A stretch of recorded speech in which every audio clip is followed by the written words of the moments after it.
Hello friends, Edu factory judicial classes में आप सभी का स्वागत है।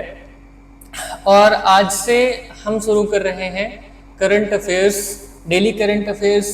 यह सभी आने वाले एग्जामों के लिए महत्वपूर्ण है, जैसे कि पेट हमारा होने वाला है, पीसीएस के बेसिस पे हम इसमें मेंस के भी क्वेश्चंस रखेंगे एट द एंड, टॉपिक के एंड में बिल्कुल कुछ एमसीक्यूज भी रखेंगे।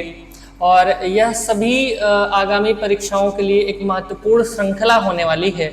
आइए शुरू करते हैं।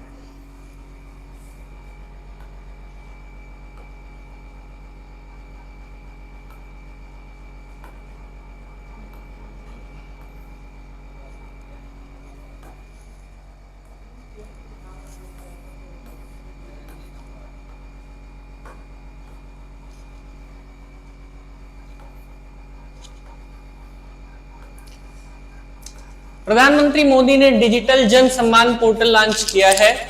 यह पोर्टल सरकारी योजनाओं की शिकायत और फीडबैक के लिए वन स्टॉप प्लेटफॉर्म रहेगा, जिसके लाभार्थी डीबीटी, राशन, मनरेगा आदि सेवाओं की मॉनिटरिंग कर सकेंगे। इसका महत्व है जवाबदेही आधारित प्रशासन की दिशा में पहल। तो यह एक महत्वपूर्ण पोर्टल लॉन्च हुआ है जो जवाबदेही निश्चित करेगा। इसी के साथ भारत ने गगनयान ह्यूमन स्पेस मिशन का टेस्ट फ्लाइट 2 सफलतापूर्वक पूरा किया। इस मिशन के तहत महिला टेस्ट डमी को भी भेजा गया था। इसरो ने कहा कि 2025 के अंत तक वास्तविक मानव मिशन की योजना है। इसका महत्व यह है कि भारत की स्पेस टेक्नोलॉजी में यह ऐतिहासिक प्रगति है, क्योंकि इसरो इस दिशा में बहुत अग्रणी है। इसके लिए यह एक हमारे लिए सफलता का विषय बन जाता है। सीबीएसई ने नया मूल्यांकन मॉडल घोषित किया। 50% प्रोजेक्ट प्लस 50% थियरी। 6 से 10वीं तक के स्कूलों में एक्सपेरिमेंटल लर्निंग को बढ़ावा देने के लिए ये पहल की गई है। स्कूली शिक्षा में एनईपी 2020 के अनुरूप लाने का प्रयास किया गया है। मुख्य रूप से देखेंगे तो न्यू एजुकेशन पॉलिसी को इम्प्लीमेंट करने की दिशा में यह एक महत्वपूर्ण कदम है। इसी के साथ आईसीएमआर की रिपोर्ट, भारत में मधुमेह डायबिटीज के मरीजों की संख्या 13 करोड़ के पार जा चुकी है। यह संख्या 2021 से 23% अधिक है। यह भारत के लिए और भारत के लोगों के स्वास्थ्य के विषय में एक चिंता का विषय है कि यह पिछले साल के आधार पर 23% अधिक हो चुका है। भारत की स्वास्थ्य नीति के लिए यह सबसे बड़ी चुनौतियों में एक है। इसलिए यह रिपोर्ट कहीं ना कहीं बहुत फ्रंट में आने वाली है, क्योंकि 23% का बढ़ना एक बहुत बड़े डाटा का बढ़ना हो जाता है। इसलिए हमारे लिए महत्वपूर्ण है। अंतरराष्ट्रीय समाचार में कुछ देखेंगे। श्रीलंका में आपातकाल लागू, ईंधन संकट और किसान आंदोलनों के चलते यहां प्रदर्शन हो रहे हैं। प्रदर्शनकारियों ने राष्ट्रपति भवन की पुनः घेराबंदी की है। जैसा कि आप जान चुके हैं, एक बार इससे पहले भी काफी भारी मात्रा में ये सारी चीजें हो चुकी हैं। इसका महत्व इस चीज से है क्योंकि श्रीलंका हमारा पड़ोसी देश है, हमारे व्यापार वहां पे काफी होते रहते हैं। इसलिए भारत की पड़ोसी नीति और क्षेत्रीय स्थिरता में काफी प्रभाव पड़ सकता है। इसलिए यह करंट अफेयर्स हमारे लिए महत्वपूर्ण है। फ्रांस में राष्ट्रपति चुनाव के लिए दूसरे चरण का मतदान संपन्न हुआ। धुर दक्षिण पंथी और मध्यम वर्गीय दलों के बीच कांटे की टक्कर। यूरोप में दक्षिण पंथ का बढ़ावा अब शुरू हो चुका है, क्योंकि फ्रांस में राष्ट्रपति चुनाव से ये चीजें सामने निकलकर आने लगी हैं। भारत और जापान के बीच डिजिटल पार्टनरशिप एग्रीमेंट पर हस्ताक्षर हुए हैं। ये एक महत्वपूर्ण टेक्नोलॉजी के क्षेत्र में एक समझौता है, जिसके तहत 5G और आर्टिफिशियल इंटेलिजेंस और सेमीकंडक्टर के निर्माण पर सहयोग की प्रक्रिया में आगे कदम बढ़ाए जाएंगे। क्वाड देशों में डिजिटल मजबूती के दिशा में यह एक बहुत महत्वपूर्ण कदम हो सकता है। अब हम बात करेंगे कुछ रक्षा एवं आंतरिक सुरक्षा के संदर्भ में आज के कुछ करंट अफेयर्स। डीआरडीओ ने अस्त्र MK2 air to air missile का सफलतापूर्वक परीक्षण किया है, जिसकी रेंज 160 किलोमीटर है और यह अब भारतीय वायुसेना में सम्मिलित होने के लिए तैयार हो चुकी है। ध्यान दीजिएगा, इसका नाम नोट जरूर कर लीजिएगा, अस्त्र MK2।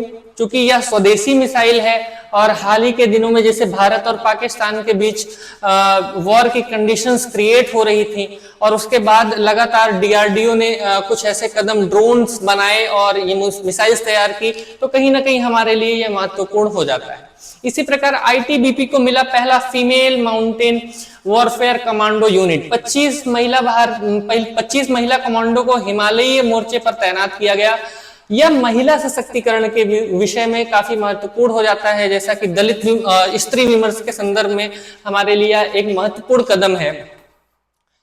भारत और भूटान के बीच सिनो इंडिया बॉर्डर सिक्योरिटी डायलॉग शुरू हुआ है, या डोकलाम अरुणाचल क्षेत्र पर ध्यान केंद्रित किया गया है। जैसा कि डोकलाम चीन विवाद हमेशा से चर्चा में रहने वाली जगह है, तो इसको आप एक बार मैप पे जरूर देख लीजिएगा, इसकी लोकेशन जरूर देख लीजिएगा। हिमालयी क्षेत्र में चीन की बढ़ती गतिविधियों को जवाब देने के लिए यह एक अंतरराष्ट्रीय पहल है, इसलिए यह बहुत महत्वपूर्ण हो जाता है। विज्ञान, पर्यावरण और टेक्नोलॉजी के संदर्भ में आज के जो करंट अफेयर्स वो इस प्रकार हैं। बेंगलुरु स्थित आईआईएसएस ने सोलर वेस्ट ऑफ इलेक्ट्रिसिटी तकनीकी विकसित की। पुराने सौर पैनलों से इलेक्ट्रॉनिक वेस्ट से बिजली बनाई जाएगी। तो ये बहुत जरूरी हो जाता है कि इलेक्ट्रॉनिक वेस्ट जितने कम होंगे उतने पर्यावरण को नुकसान कम पहुंचेगा, तो कहीं ना कहीं ये बहुत जरूरी था।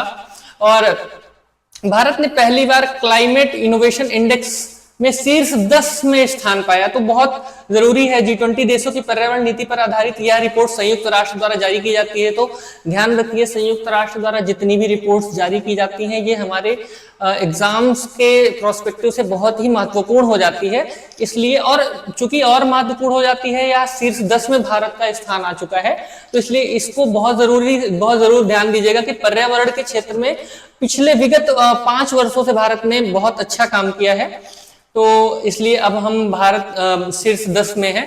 जलवायु नेतृत्व की दिशा में भारत का बढ़ता कदम। स्पोर्ट्स की बात करें तो मीराबाई चानू ने वर्ल्ड वेट लिफ्टिंग चैंपियनशिप में रजत पदक जीता। 49 किग्रा वर्ग में 210 किलोग्राम कुल भार उठाकर यह उपलब्धि पाई, और ओलंपिक 2028 की तैयारियों का संकेत है कि खेल की दिशा में भी भारत की प्रगति को दर्शाता है। विराट कोहली ने अंतरराष्ट्रीय क्रिकेट में पूरे किए 26,000 रन।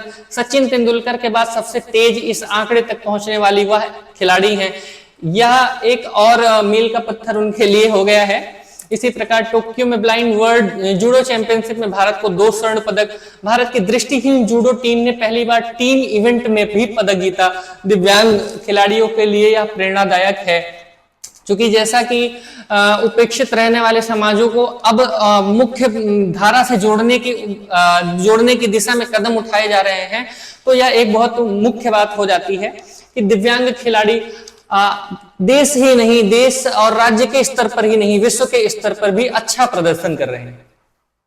अब हम एमसीक्यूज के माध्यम से देखेंगे। डिजिटल जन सम्मान पोर्टल किस उद्देश्य से शुरू किया गया था? ऑनलाइन आरटीआई दायर करने हेतु, जनता से सुझाव लेने हेतु। तो इसका सही उत्तर होगा सरकारी योजनाओं की शिकायत और फीडबैक हेतु। यह पोर्टल डीबीटी, राशन, मनरेगा जैसी योजनाओं पर ट्रैकिंग और शिकायत के लिए शुरू किया गया है।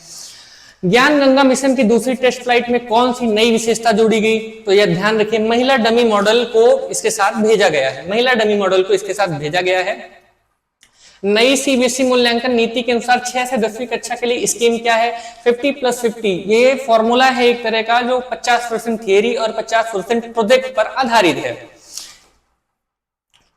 इसी प्रकार आईसीएमआर के अनुसार भारत में मधुमेह के कुल कितने मरीज हो गए हैं? 13 करोड़ के ऊपर हो गए हैं। ध्यान रखिएगा, पिछले वर्ष की अपेक्षा 23% की बढ़ोतरी, जो एक घातक बढ़ोतरी के रूप में सामने आ रही है, और स्वास्थ्य के लिए, भारत के स्वास्थ्य के लिए यह एक चुनौती के रूप में उभर कर आ रही है। श्रीलंका में आपातकाल किस कारण लागू किया गया? ईंधन संकट और किसान आंदोलन के कारण। फ्रांस में राष्ट्रपति चुनाव का दूसरा चरण किसके बीच हो रहा है? दक्षिणपंथ बनाम मध्यम मार्गी। भारत और जापान की डिजिटल साझेदारी किस क्षेत्र से संबंधित है? 5G, आर्टिफिशियल इंटेलिजेंस और सेमीकंडक्टर के क्षेत्र में। डीआरडीओ द्वारा हाल ही में परीक्षण की गई अस्त्र MK2 मिसाइल की श्रेणी क्या है? तो हवा से हवा है। ध्यान रखिएगा, इसका नाम ध्यान रखिएगा। और हवा से हवा पर मार करने वाली यह मिसाइल जो जल्द ही वायुसेना में शामिल होगी। आईटीबीपी की पहली महिला माउंटेन कमांडो यूनिट कहां पर तैनात की गई है? तो ये लद्दाख यूटी में तैनात की गई है। महिला सशक्तिकरण के तहत 25 कमांडो पहली बार एलएसी पर। भारत और भूटान के बीच किस विषय पर बॉर्डर सिक्योरिटी डायलॉग हुआ है? चीन की गतिविधियों को ध्यान रखने के संदर्भ में भारत और भूटान के साथ बॉर्डर सिक्योरिटी डायलॉग हुआ। आईआईएससी द्वारा हाल ही में विकसित तकनीक किस पर आधारित है? Solar waste to electricity. तो कचरा प्रबंधन के रूप में इसे हम देख सकते हैं। तो कचरा प्रबंधन की दिशा में ये विकसित की गई है तकनीकी। क्लाइमेट इनोवेशन इंडेक्स में भारत का कौन सा स्थान है? तो हमने बताया था टॉप 10 में है, और टॉप 10 के अंदर 6वां स्थान भारत का है। तो चूंकि ये हमारे लिए महत्वपूर्ण हो जाता है, संयुक्त राष्ट्र के द्वारा यह रिपोर्ट जारी की जाती है। मीराबाई चानू ने वर्ल्ड वेट लिफ्टिंग चैंपियनशिप में कौन सा पदक जीता? रजत पदक। विराट कोहली ने हाल ही में 26,000 रन पूरे किए। टोक्यो में आयोजित ब्लाइंड जूडो वर्ल्ड चैंपियनशिप में भारत ने कितने स्वर्ण पदक जीते? तो जूडो में 2 स्वर्ण पदक भारत ने जीते। दृष्टिहीन खिलाड़ियों की टीम ने पहली बार टीम इवेंट में भी पदक जीता। अब आइए देख लेते हैं कुछ मेंस के क्वेश्चंस। डिजिटल जन सम्मान पोर्टल सरकार की पारदर्शी और उत्तरदायी शासन प्रणाली की दिशा में एक महत्वपूर्ण कदम है। इसकी विशेषताओं, चुनौतियों और संभावित प्रभावों का मूल्यांकन कीजिए। भारत के ज्ञान गंगा मानव अंतरिक्ष मिशन की वैज्ञानिक उपलब्धियों और सामरिक दृष्टिकोण से संभावनाओं की विवेचना कीजिए। क्लाइमेट इनोवेशन इंडेक्स में भारत की रैंकिंग में सुधार देश की किस प्रकार की पर्यावरणीय नीतियों और वैश्विक नीतियों को प्रदर्शित करता है? क्योंकि पर्यावरण हमेशा से यूपीएससी और पीसीएस का मुख्य और फेवरेट विषय रहा है, तो यहां से हमें जरूरी है कि इनकी गहराइयों में जाकर अपने कुछ प्रश्नों को तैयार करें। भारत की जापान और डिजिटल साझेदारी समझौता 5G आर्टिफिशियल इंटेलिजेंस के क्षेत्र में आत्मनिर्भरता की दिशा में किस हद तक मददगार हो सकता है? हो सकता है, बहुत हद तक मददगार हो सकता है, क्योंकि जापान टेक्नोलॉजी के क्षेत्र में अग्रणी है, तो इन चीजों को ध्यान में रखकर आंसर राइटिंग की जा सकती है। मीराबाई चानू एवं दृष्टिहीन खिलाड़ियों की हालिया खेल उपलब्धियां भारत खेल और संस्कृति और समावेशी खेल नीति के लिए क्या संकेत देती है? तो ये हमारे कुछ मेंस के प्रश्न रहे, और यह करंट अफेयर्स की श्रृंखला आगे भी जारी रहेगी।